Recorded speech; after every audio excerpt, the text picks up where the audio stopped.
मनमाडच्या अनेक भागात अवकाळी पावसाची हजेरी लावलेली आहे। वादळी वाऱ्यासह शहरातील वीज पुरवठा खंडित झालाय। सकल भागात पाणी साचल्यामुळे नागरिकांना मोठा त्रास सहन करावा लागतोय। उकाड्याने हैराण झालेल्या नागरिकांना मात्र काहीसा दिलासा मिळाला।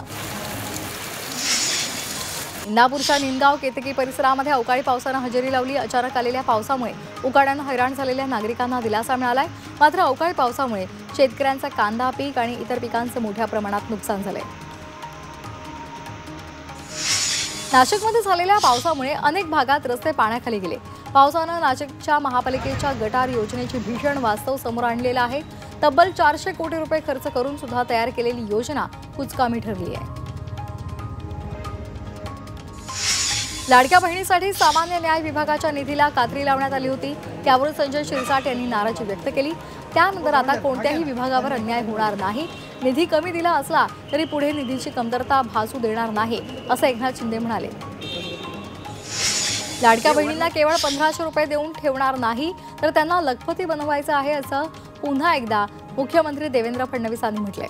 1 कोटी लाडक्या बहिणींना लखपती बनवणार असल्याचं फडणवीसांनी म्हटलेलं आहे। तर दुसरीकडे शेतकऱ्यांना 12 तास वीज मिळेल, त्यामुळे शेतकऱ्यांना पाण्यासाठी रात्री शेतात जावं लागणार नसल्याचंही फडणवीसांनी म्हटलंय। राजकारणामध्ये काहीही होऊ शकतं असं वक्तव्य गुलाबराव पाटलांनी केलंय। शरद पवार आणि अजित पवार एकत्र येण्याच्या चर्चांवर ते बोलत होते।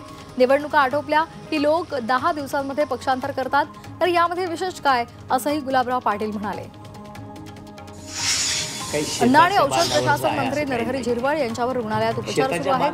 किडनीच्या आजारानं त्रस्त असल्यामुळे गेल्या 8 दिवसांपासून मुंबईतल्या सैफी रुग्णालयामध्ये त्यांच्यावर उपचार सुरू आहेत। सध्या त्यांची प्रकृती स्थिर असल्याची माहिती मिळते। रामायणापासून महाभारतापर्यंत षडयंत्र रचणारा शकुनी मामा कधीही जिंकला नाही, मग फलटणचा शकुनी कसा जिंकणार, असा टोला ग्रामविकास मंत्री जयकुमार गोरे यांनी माजी सभापती रामराजे नाईक निंबाळकर यांना नाव न घेता लगावलाय। सांगलीमध्ये आंबा महोत्सवाला नागरिकांनी उत्तम प्रतिसाद दिला। 5 दिवसांमध्ये 33 लाखांची आंब्याची खरेदी करण्यात आली आहे। 5 दिवस चाललेल्या महोत्सवामध्ये हापूस, पायरी, केसर अशा वेगवेगळ्या प्रकारच्या आंब्यांची मेजवानी सांगलीकरांना मिळाली होती। परभणीच्या गंगाखेडमध्ये 746 बांधकाम कामगारांना गृहोपयोगी साहित्याचं वाटप करण्यात आलं। महाराष्ट्र शासनानं बांधकाम कामगारांच्या आर्थिक स्थैर्यासाठी हे साहित्य वाटलं। तुळजापूरच्या तुळजाभवानी मंदिराला 2 ई-रिक्षांची भेट देण्यात आली आहे। बंगळुरूच्या माजी आमदार आणि त्यांच्या मुलानं ही ई-रिक्षा भेट दिलेली आहे। तसंच त्यांनी मंदिराला 11,000ची देणगी सुद्धा दिलेली आहे। वयोवृद्ध दिव्यांग भक्तांना यामुळे फायदा होणार आहे। शिर्डीच्या साईबाबा संस्थानकडून देणगीदार भक्तांसाठी नवी देणगी पॉलिसी तयार करण्यात आली आहे। या संदर्भात सविस्तर माहिती देण्यासाठी मुख्य कार्यकारी अधिकाऱ्यांनी आज पत्रकार परिषदेचं आयोजन केलेलं आहे। सांगलीच्या पुलूस तालुक्यातील रामानंद नगरमध्ये नागरिकांनी पाण्याच्या टाकीवर चढून आंदोलन केले। रेल्वे हद्दीमध्ये झोपडपट्टी प्रशासनाकडून जमीनदोस्त करण्यात आले। झोपडपट्टी धारकांचं पुनर्वसन करावं या मागणीसाठी नागरिकांनी आंदोलन केले। इंदापूरच्या अकलूज मार्गावरील बावडा टोल नाक्यावर स्थानिकांनी आंदोलन केलं। बावडा गावातील स्थानिकांना टोल नाक्यावर मोफत प्रवास दिला जावा या मागणीसाठी हे आंदोलन करण्यात आलं। मागणीसाठी गावकऱ्यांनी भारतीय राष्ट्रीय महामार्ग प्राधिकरणाला निवेदन दिले।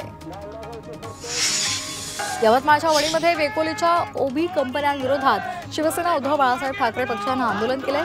GRSनं सायडेक्स कंपनीमध्ये स्थानिकांना रोजगार द्यावा अशी मागणी यावेळी आंदोलकांनी केली आहे। अमरावती आणि बडनेरामध्ये आज पाणीपुरवठा बंद असेल। वडगाव माहुरे येथे पाईपलाईन फुटलेली आहे आणि त्यामुळे दुरुस्तीचे काम सध्या युद्धपातळीवर सुरू आहे। त्यामुळे नागरिकांनी पाणी जपून वापरावं असं आवाहन करण्यात आलंय।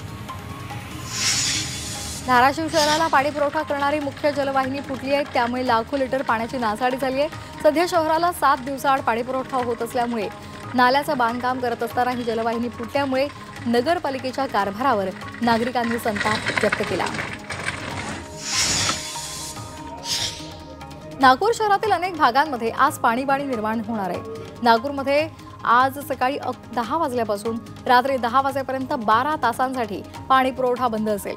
मुख्य जलवाहिनीच्या दुरुस्तीसाठी पाणी पुरवठा बंद करण्याचा निर्णय घेण्यात आला आहे। चंद्रपूरच्या सिंदेवाही तालुक्यामध्ये 3 महिलांना ठार करणाऱ्या वाघिणीला जेरबंद करण्यात आले। वन विभागाने डोंगरगाव जंगलामध्ये लावलेल्या पिंजऱ्यामध्ये वाघिणीला जेरबंद करण्यात यश आलंय। सध्या या वाघिणीची तपासणी करण्यात आलेली आहे आणि तिला नंतर जंगलामध्ये सोडून दिलं जाणार आहे। बिबट्याच्या हल्ल्यामध्ये एका शेतकऱ्याच्या ससे पालन युनिटमधील 60 ससे मारले गेलेले आहेत। ससे ठेवलेल्या युनिटमध्ये बिबट्याने शिरून सस्यांची शिकार केलेली आहे। यामुळे शेतकऱ्याचं मोठं नुकसान झालंय। इंदापूरच्या कळाशे गावामध्ये चोरट्यानं घर फोडलं आणि लाखो रुपयांचे दागिने लंपास केले।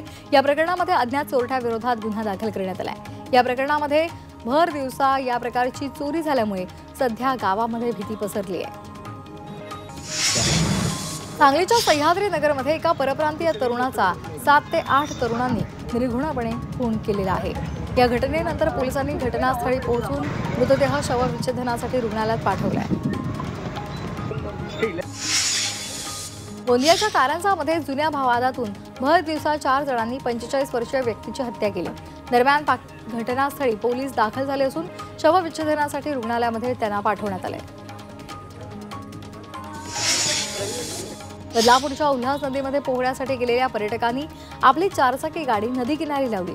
या संधीचा फायदा घेत चोरट्यांनी कारचा दरवाजा तोडून मोबाईल, लॅपटॉप आणि 27,000 रुपयांची रोख रक्कम लंपास केली।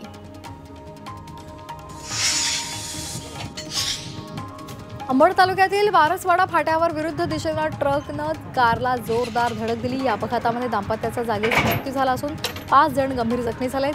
दरम्यान गंभीर जखमींना खासगी रुग्णालयामध्ये उपचारासाठी दाखल करण्यात आलंय। जळगावच्या पारोळा कासोदा रस्त्यावर एका दुचाकीवरून महिलेला तिचा अपघात झालेला आहे। या अपघातामध्ये महिला गंभीर जखमी झाली आहे। यावेळी खासदार नीता वाघ याच रस्त्याने जात होत्या। त्यांनी या महिलेला तत्काळ उपचारासाठी रुग्णालयात दाखल केले।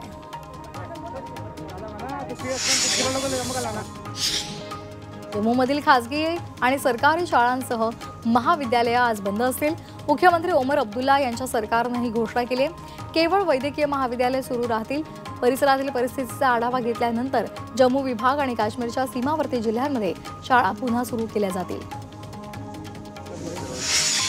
चंदीगडमधील विमानतळावरील विमानसेवा सुरू करण्यात आलेली आहे। शहीद भगतसिंग आंतरराष्ट्रीय विमानतळ विमान प्रवाशांसाठी सुरू करण्यात आलेलं आहे। भारत पाकिस्तान तणावादरम्यान हे विमानतळ बंद करण्यात आलं होतं। जगाला युद्ध नको तर बुद्धाची गरज आहे अशी प्रतिक्रिया काँग्रेस अध्यक्ष मल्लिकार्जुन खरगे यांनी केलेली आहे। बुद्धांच्या शिकवणुकीच्या जगाला गरज आहे, मात्र पाकिस्तानकडून देशामध्ये अशांतता निर्माण करण्याचा प्रयत्न केला जातोय असंही खरगेंनी म्हटलंय। काश्मीरमधील अनेक शाळा आजपासून पुन्हा एकदा सुरू होणार आहेत। सीमेवरील निवडक भाग वगळता शाळा पुन्हा सुरू करण्यात आल्या आहेत। शस्त्रसंधीनंतर सीमावर्ती भागामध्ये जनजीवन पुन्हा एकदा पूर्वपदावर येत आहे। जम्मू काश्मीरच्या पूंछमध्ये पाकिस्ताननं केलेल्या गोळीबारात 2 नागरिकांचा मृत्यू झाला होता। या दोघांच्या कुटुंबियांचे मुख्यमंत्री ओमर अब्दुल्ला यांनी सांत्वनपर भेट घेतली। कुटुंबियांच्या दुःखात आपण सहभागी असल्याचं सुद्धा त्यांनी म्हटलंय। तर युद्ध हा कधीही पर्याय नसतो असंही ते म्हणाले। भारत आणि पाकिस्तान तणावाच्या पार्श्वभूमीवर राज्य सरकारची संरक्षण दलासोबत बैठक पार पडली। मुख्यमंत्र्यांचं निवासस्थान वर्षा इथे ही बैठक झाली। या बैठकीला दोन्ही उपमुख्यमंत्री, संरक्षण दलाचे अधिकारी आणि प्रशासकीय अधिकारी उपस्थित होते। मावळ तालुक्यातील पांडवकालीन घोरावडेश्वर इथे सीमेवर असलेल्या जवानांसाठी प्रार्थना करण्यात आली। तसंच भगवान शिवाची पूजा करून अभिषेक करण्यात आला। सर्वांनी भारतीय सैन्याला दीर्घायुष्य मिळावं यासाठी प्रार्थना केली। भारत पाकिस्तान तणावाच्या पार्श्वभूमीवर अमेरिकेनं मध्यस्थी केली आहे। त्यावरून शरद पवार यांनी भूमिका मांडली आहे। शिमला करारानुसार काश्मीर प्रश्नावर तिसरा देश बोलू शकत नाही असं शरद पवार म्हणाले। शिमला करार भुट्टो आणि इंदिरा गांधी यांच्यात झाला होता असंही त्यांनी म्हटलंय। भाजप आज देशभरात तिरंगा यात्रा काढणार आहे। ऑपरेशन सिंदूरच्या यशासंदर्भात ही यात्रा काढली जाईल आणि सर्व जनतेला या संदर्भातली माहिती दिली जाईल। भारतानं पाकिस्तानला धडा शिकवणाऱ्या भारतीय जवानांचा या यात्रेतून सन्मान केला जाणार आहे। पंजाबमध्ये एनआयएनं मोठी कारवाई केलेली आहे। खलिस्तानी दहशतवादी बलबीर सिंगला एनआयएनं अटक केली आहे। मोतीहारी शहरामध्ये एनआयएनं छापा टाकून ही कारवाई केली आहे। बलबीर सिंगवर 10 लाखांचं बक्षीस ठेवण्यात आलंय।